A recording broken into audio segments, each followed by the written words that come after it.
With a heat wave gripping Paris for much of Couture Week, there was a lot of soaked silk in the front rows, but on the runway, a fresh crop of fantasy was being dreamed up for fall 2015. Here are 10 other moments that made this season's couture shows memorable. 1. Chanel-themed slot machines provided a fun welcome at Karl Lagerfeld's Pretend Casino in the Grand Palais. Kristen Stewart, Julianne Moore, Rita Ora and other notables tried their luck at roulette and blackjack while models paraded around them. 2. Chanel also unveiled its latest high jewelry collection, chest talismans, named for qualities that bring good luck. Standout pieces include a brooch with ribbons of red spinets, white diamonds and orange topaz, punctuated by 4 sugarloaf yellow sapphires. It was quickly snapped up by a VVIP client before hitting the sales floor in the Place Vendôme jewelry boutique, even at a cool €705,000. 3. So much of haute couture seems made for charity balls, weddings or other special occasions, but Christian Dior's corduroy pants, layered vests and neoprene coats by designer Raf Simons read everyday. Do the cost per wear math and haute couture might even start to make sense. 4. Fascination with 60s futurism and 70s boho Barrelon.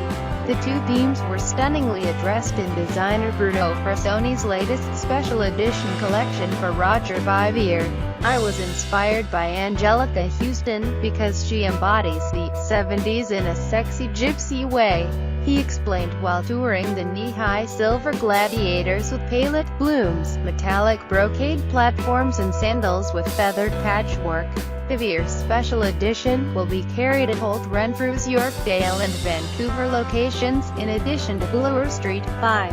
For most of Couture Week, Iced Anything was top of everyone's wish list. But Liliana Serginka was the designer who chilled everyone out best by putting mink and crystal ice cream cone handbags on the runway. 6. Legendary fashion collector Didier Ludot put nearly 180 of his treasures up for auction with Sotheby's yesterday, so all week the fashion faithful have been flocking to the auction preview to experience a pre-20th century fashion lesson like no other. From Dior's new look to whacked-out Comme des Garçons. 7. This has been an odd week for fashion parties. Prize for Best Venue goes to Giambattista Valli and MAC Cosmetics for taking over the opulent Opera Garnier. Outside, the Colombe facade was bathed in a projection of rose blooms, while inside Jessica Alba, Olivia Palermo, Naomi Campbell and Charlotte Casiraghi rocked to DJ Mark Ronson. 8.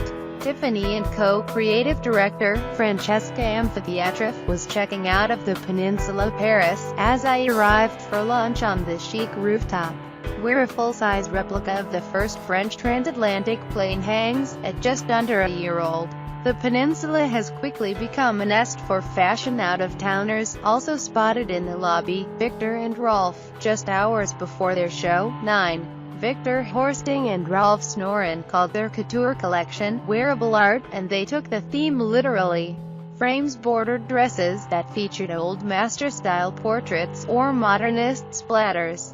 Then the designers disrobed some of the models and hung their outfits on a wall. It was a brilliant play on the question of whether fashion is art. In Victor and Rolf's hands, it's both. 10. With 26,000 orchids forming a runway and backdrop for Versace Atelier, every florist in Paris and beyond must have been out of stock. Continuing the theme, Donatella delivered sexy nymphs in floral crowns and peekaboo mousseline with vine-like straps.